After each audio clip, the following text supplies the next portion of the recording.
Congress ಮಕ್ಕಳಿದು B J ಪಿಯಲ್ಲೂ ಅದೇ ರೀತಿ ಒಡಕ, ಮತ್ತು ದಾವಣಗೆರೆಯಲ್ಲೂ ಅದೇ ಪರಿಸ್ಥಿತಿ. ಜಮೀರ್ ಖಾನ್ ಅವರು ಇಲ್ಲ ನಮ್ಮ ಮುಸ್ಲಿಮರು ಕೊಡ್ರಿ ಅದ್ರಲ್ಲಿ ಬೆನ್ನತ್ತು ಬಿಟ್ಟಿದ್ದಾರೆ. ಯಾಕಂತಂದ್ರೆ ಇಲ್ಲಿವರೆಗೆ ಕೊಡ್ತಾನಿದ್ರು ನಮ್ಮ ಶಾಮೂರು ಶಿವಶಂಕರಪ್ಪನವರು ಆ ಸಮಯದಲ್ಲೇ ಈ ಸಲ ಮುಸ್ಲಿಮರಿಗೆ ಟಿಕೆಟ್ ಕೊಡೋದಂತ ಹೇಳಿದರು, ಕೊಡ್ರಿ ನಮಗೆ ಅನ್ನುವಂಥ ಮಾತು ಅವ್ರು ಮಾತಾಡ್ತಾ ಇದ್ದಾರೆ. ಎಲ್ಲ ಗೊಂದಲ ಮಧ್ಯದಲ್ಲೇ ಯಾರು ಟಿಕೆಟ್ ಸಿಗ್ಬೋದು ಅನ್ನುವಂಥದ್ದು ಜೋರ್ದಾರ್ ಚರ್ಚೆ ನಡೀತಾ ಇದೆ. ಈ ಚರ್ಚೆಗೆ ಉತ್ತರ ಭಾಳ ಕಷ್ಟ ಹೇಳೋದು. ಆದರೂ ಇಲ್ಲೇ ಕಾಂಗ್ರೆಸ್ಗಾಯಿತು, ಬಿ ಜೆ ಪಿಗಾಯಿತು, ಎರಡೂಗಳು ತಮ್ಮ ತಮ್ಮ ಗೆಲ್ಲು ಕ್ಯಾಂಡಿಡೇಟ್ಗಳು ತೊಗೊಳ್ಬೇಕು ಮಾಡಬೇಕು ಅನ್ನೋಂಥದ್ದು. ಇದು ಭಾಳ ಇಂಪಾರ್ಟೆಂಟು ಅಂತಲ್ಲ, ಏನು ಪ್ರಭಾವ ಬೀರ್ತದಂತಲ್ಲ. ಎರಡಕ್ಕೆರಡು ಬಿ ಜೆ ಪಿ ಆದ್ರೂ ಕಾಂಗ್ರೆಸ್ ಏನು ಫರಕ್ ಬಿಡೋದಿಲ್ಲ, ಆಡಳಿತ ಮಾಡೇ ಮಾಡ್ತದೆ.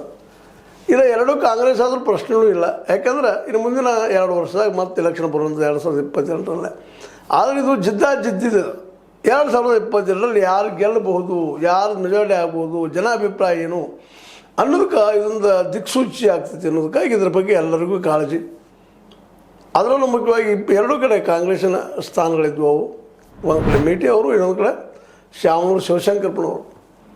ಇವರು ಇದ್ದಿದ್ದರಿಂದಾಗಿ ಸಹಜವಾಗಿ ಗೆಲ್ಲುವ ಸರಳ ಇತ್ತು. ಬಟ್ ಈಗ ಅವ್ರ ಮಕ್ಕಳ ನಡಕ್ಕೆ ಶುರು ಆಗಿಬಿಟ್ಟದು. ಈಗಾಗಲೇ ಅಣ್ತಮ್ಮ ನಡಕ್ಕೆ ಒಡಕಾಗಿದ್ದಕ್ಕೆ ಬಾಲ್ಕೋಟೆಯನ್ನು ವೀರಣ್ಣ ಚರಂತಿ ಭಟ್ ಅವರು ಕಳ್ಕೊಂಡ್ರು. ಹಿಂದಿನ ಇತಿಹಾಸ ಅದು. ಈ ಸಲ ತಮ್ಮನ್ನು ಹೇಗಾದರೂ